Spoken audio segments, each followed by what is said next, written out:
Dilbar happens, and then everybody is talking about Nora Fatehi. How did life change after it? I would say Dilbar was like a whole shift in my entire life. I think this is where the brand Nora Fatehi was born. 5,000 rupees is what you had Yeah. when you came here. Yeah. Coming from Canada, I came from already a rough background. I was working multiple jobs. I was hustling, grinding. So the situation was quite difficult. At that time, nobody was really helping me at all. Today we're speaking about a comedy film.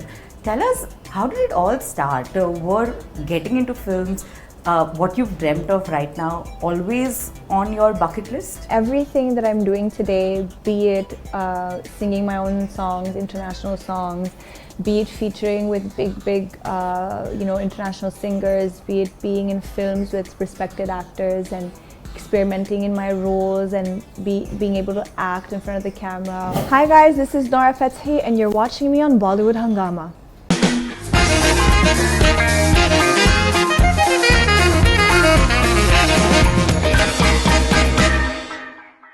Welcome to Bollywood Hungama, guys. My name is Urmin.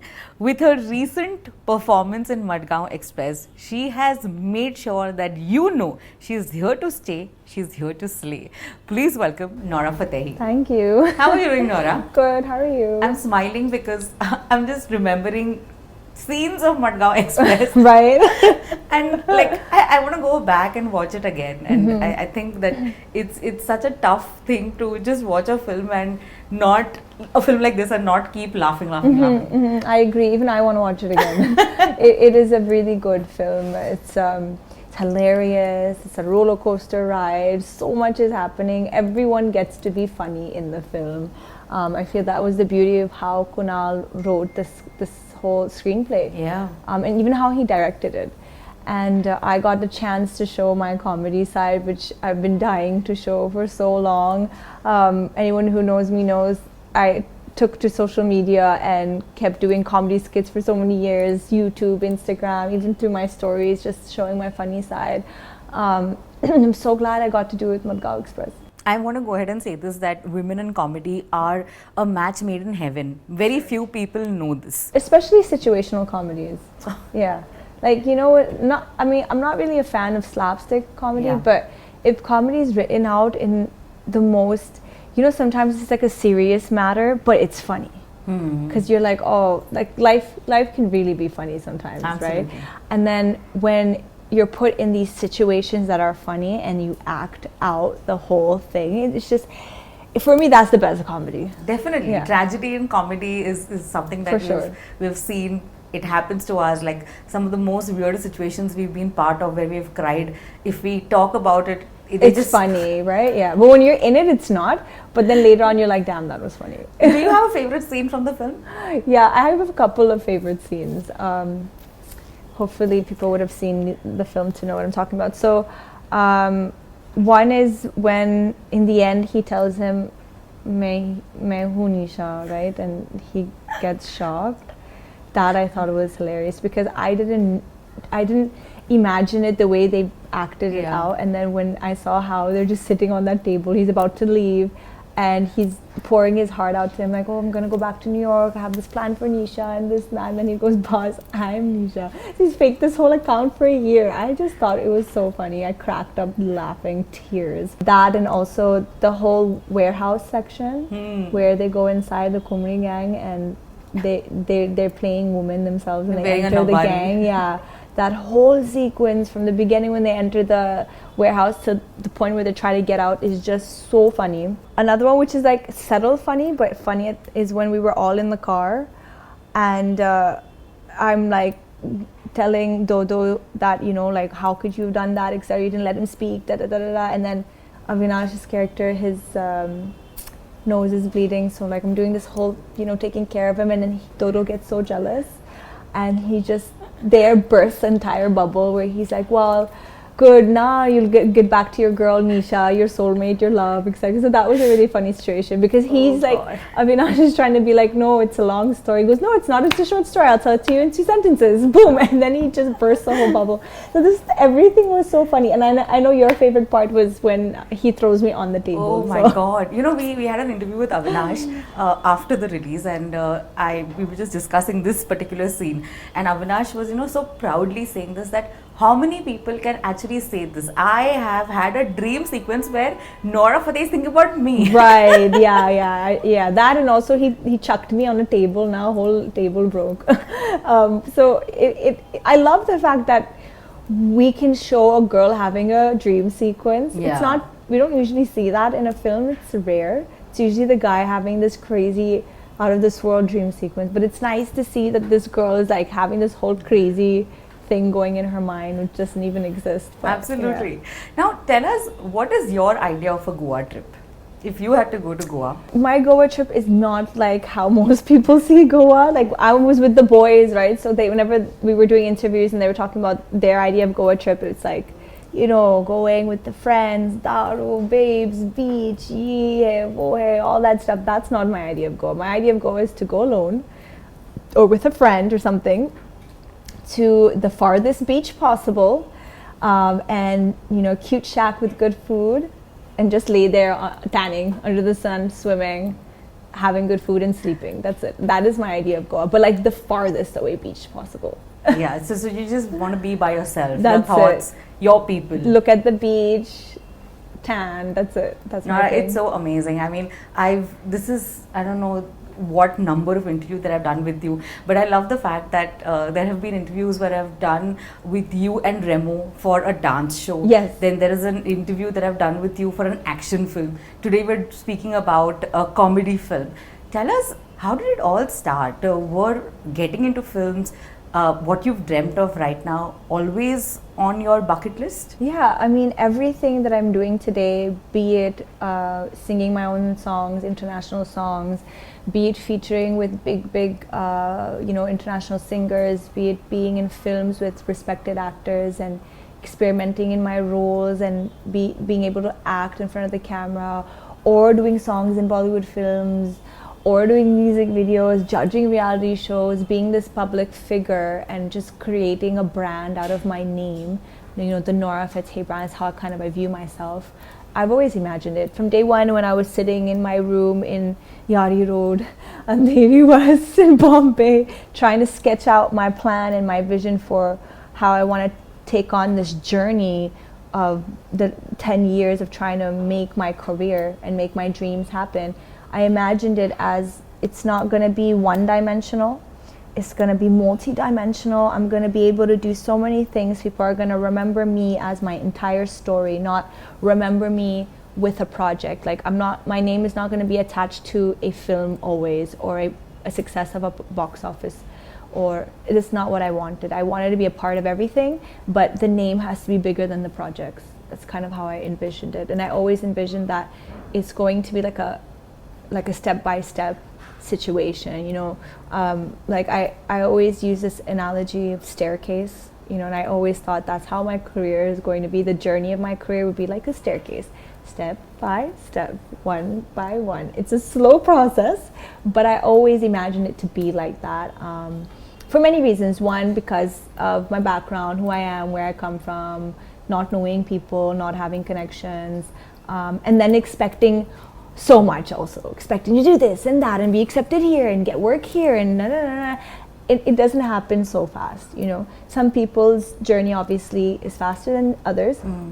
Some people get to take the lift, the elevator, and some people get to take the escalator, which is a little bit faster than the stairs, and then some people like me take the stairs, which I'm very grateful for, because in the process of going up those stairs I've learned so much. I've changed, I've, you know, brushed on my skills. I have enhanced certain things about my talent, you know, whether it is increasing the dance styles that I learn, whether it's being more intellectual in the way I speak about certain things, be it, you know, observing life and taking things from my life experiences and enhancing my acting abilities and understanding emotions, you know, learning the language. Just so many things that I got the chance to do that maybe others would have not thought was important, you know. And, you know, each step that I take allows me to open up other doors of different avenues. I love doing songs, because I feel like they're a great way to connect to the younger audience and to be relevant, and also is a great way for me to make dance very important in this industry, and to create an evolution of dance in this industry. But I also love acting, because that's why I came here. I came because I wanted to tell stories, I wanted to play characters, I wanted to emote, I wanted to connect through storytelling, and thankfully I'm doing it now. I mean, I did it since day one when I came in 2013, 2014. But it's just, I haven't been able to be a part of projects that have caught people's attentions until recently. And yeah, I mean, like, there's so many people who wish they could do what I'm doing, so I'm very grateful for that.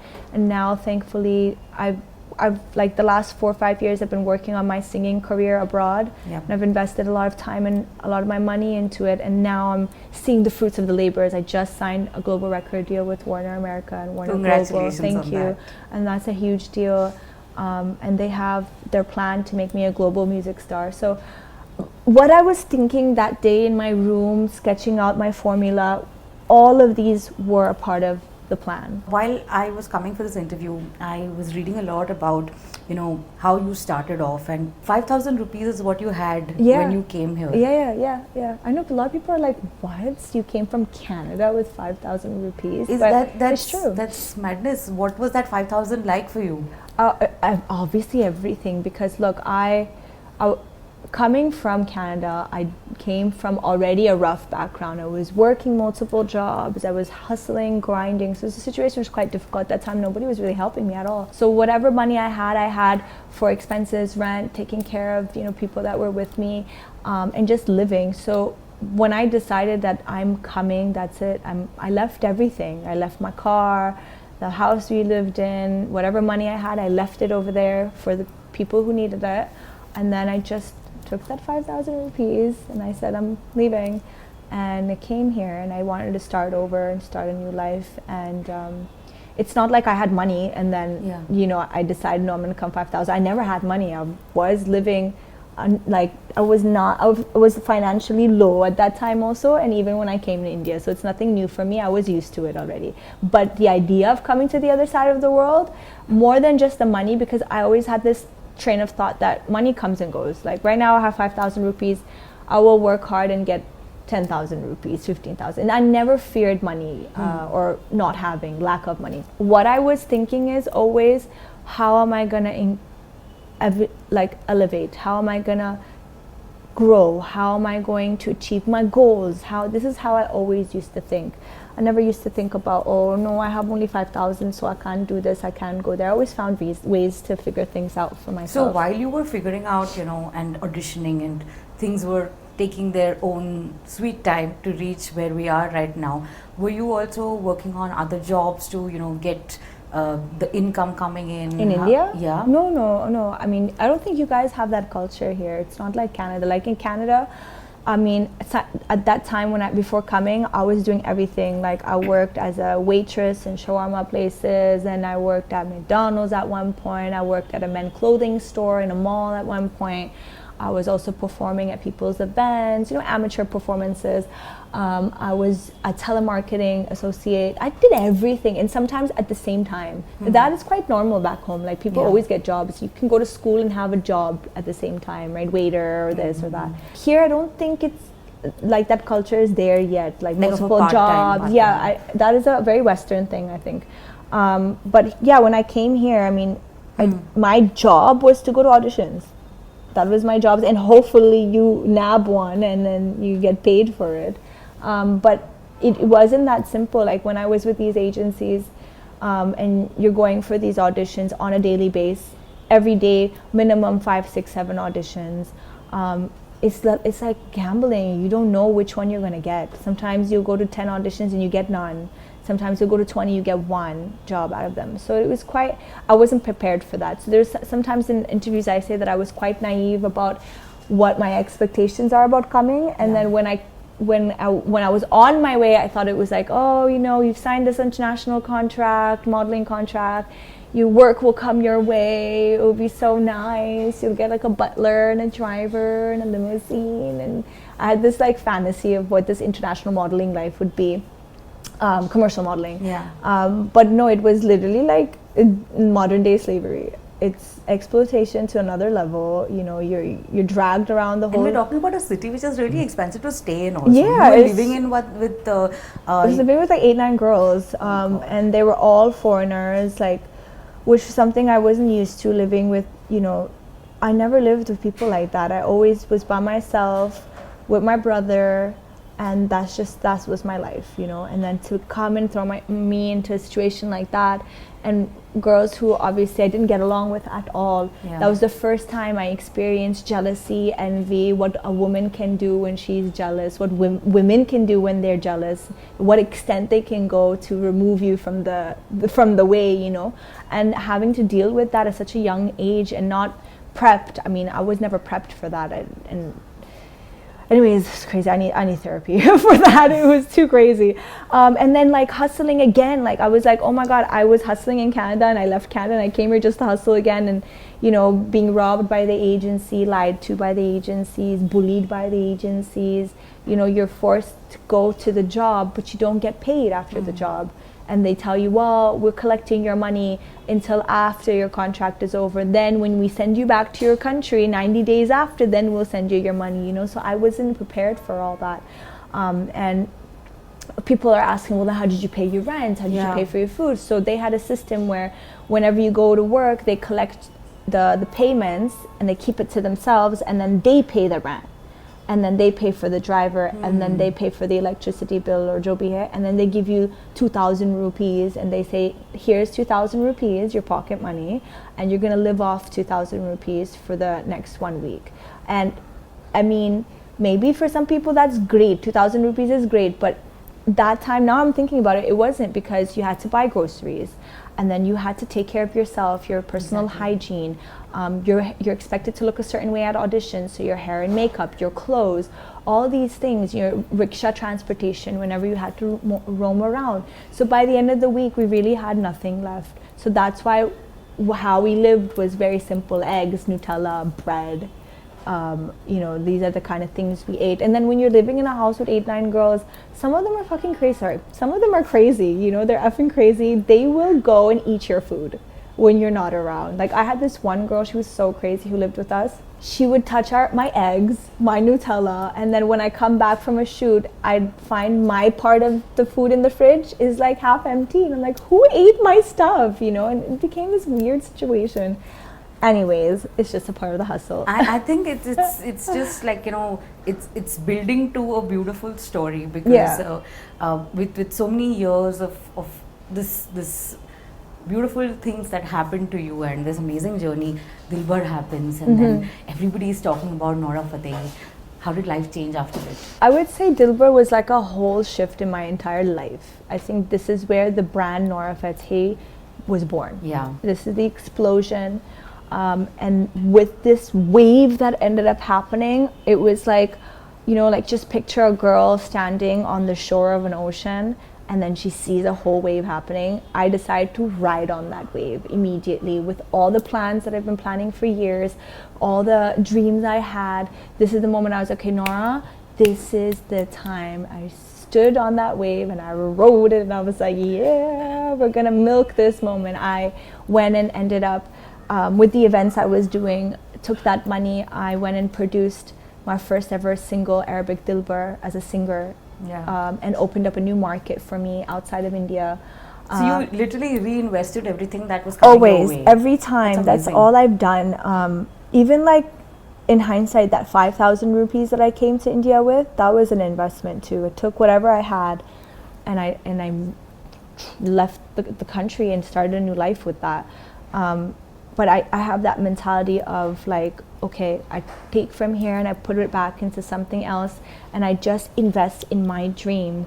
I don't wait for anybody to come and be like, oh, what is your dreams? Okay, I'll invest. Nobody has ever come and said to me, Nora, we believe in you. This is the money. We're going to put it onto you. We're going to make a project. We're going to make a music video.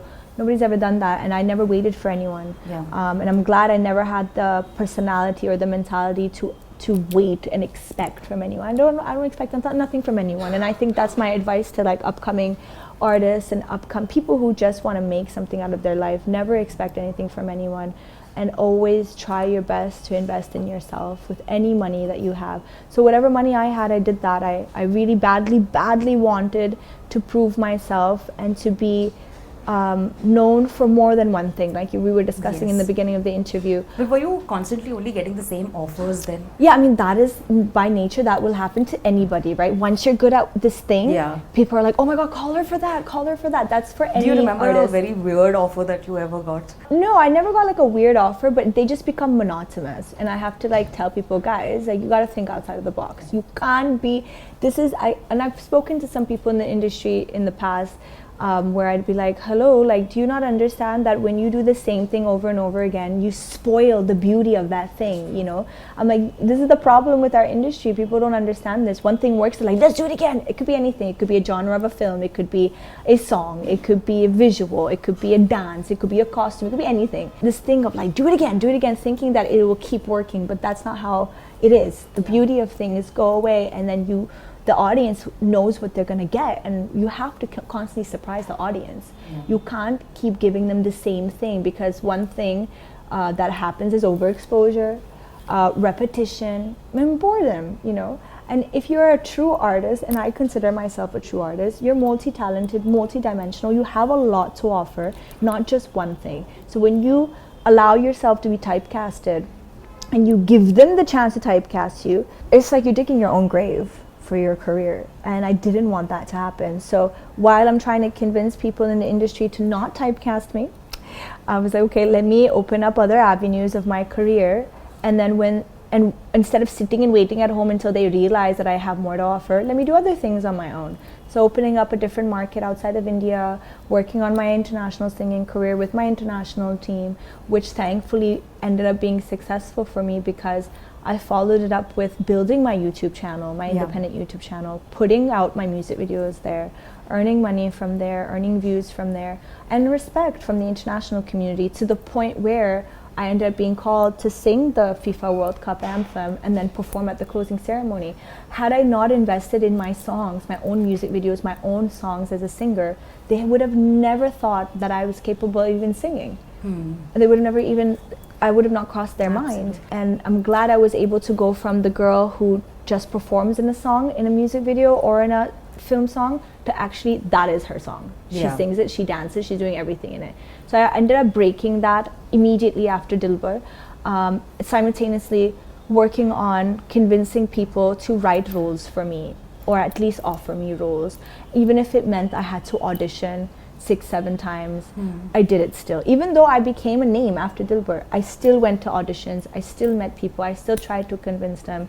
Like even the story with Saki, what happened was right after Dilbar, Nikhil sir offered me Saki, right? And he's like, only you can do this powerful song, etc., etc. And I'm like, look, I'm not going to say no to work. I'm not someone who says no to work. Work is a blessing in any form that it comes, right?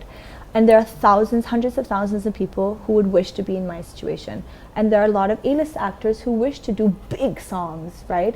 So if it's coming to me, I can't say no. But I said, sir, let's elevate. Let's go another step up, right? So the staircase analogy, let's go another step up.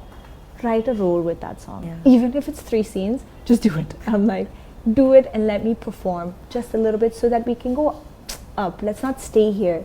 He's like, okay. So he wrote that role that I did in Batla House. So what was beautiful is I went from just doing songs and music videos to now, okay, there is a big song, but there's also a role attached to it. And with an actor like John Abraham in the film, for me, it's an evolution in my career. You just use the golden rule of improvisation, the yes and rule. You know, so that yes, I'll do this, and I want to also for sure have a little bit more to it, which actually says a lot about you as a talent, as a performer, for sure.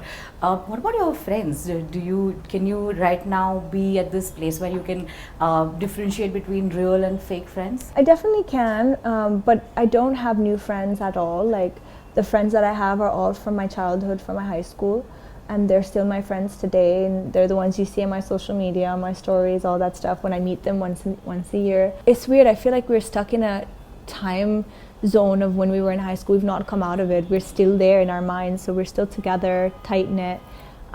They have obviously have gotten married and have kids and stuff like that. But I don't see all that. I just see my friends, and we're still the same. And we still, you know, make fun of each other, crack jokes, talk about life. We're still there for each other. And then I have, you know, Steven, who's also another friend of mine from the States. Munia, who's my, you know, family. So there are these people, and they don't change, and there are no new friends. I have associates. You know, I have people who I say hi to, speak to, like on a basic level, and then that's it. But they don't know much about me. I don't let them enter my personal space. I'm sure all these people who are truly your friends are so proud of what you're doing right They now. are. Oh my God, they're the biggest cheerleaders, the biggest supporters. They're also the biggest know-it-alls about Bollywood. They know everything about Bollywood. They know all the films, all the dialogues, all the lyrics to songs. Do they know all your steps? Besides my steps, they know all Shah Rukh Khan songs. Like, they'll sing the whole lyrics. They know all the hook steps from the 90s. They are literally an encyclopedia of Bollywood. So for them to have me, you know, someone who was just their little sister, you know, represent in an industry that they grew up watching is a huge, huge deal. And now, and I also enter their industry. Like, for example, one of my best friends, her name is Bai. She's Kenyan. So I entered her industry too when I did my song Pipita with Rayvani, who's a very big Tanzanian East African artist. So for her, she's like, oh my God, like now you're like in my country. This is crazy. So it's a big deal for them. They support me so much, and they're very protective over me. If you had only 5,000 rupees right now, Nora, what would you do? I would search a way to flip it. Invest it into something, flip it into 10,000, 20,000 rupees, something. I would do something with it to grow. So I think what we've understood from this interview is it's very, very important to reinvest in yourself. For sure. And we can see the results. Thank you so much. Thank you This was so such much. a pleasure. Thank you. I wish you I all love the this best. interview. Thank you so much. Thank you guys for watching us on Bollywood Hungama.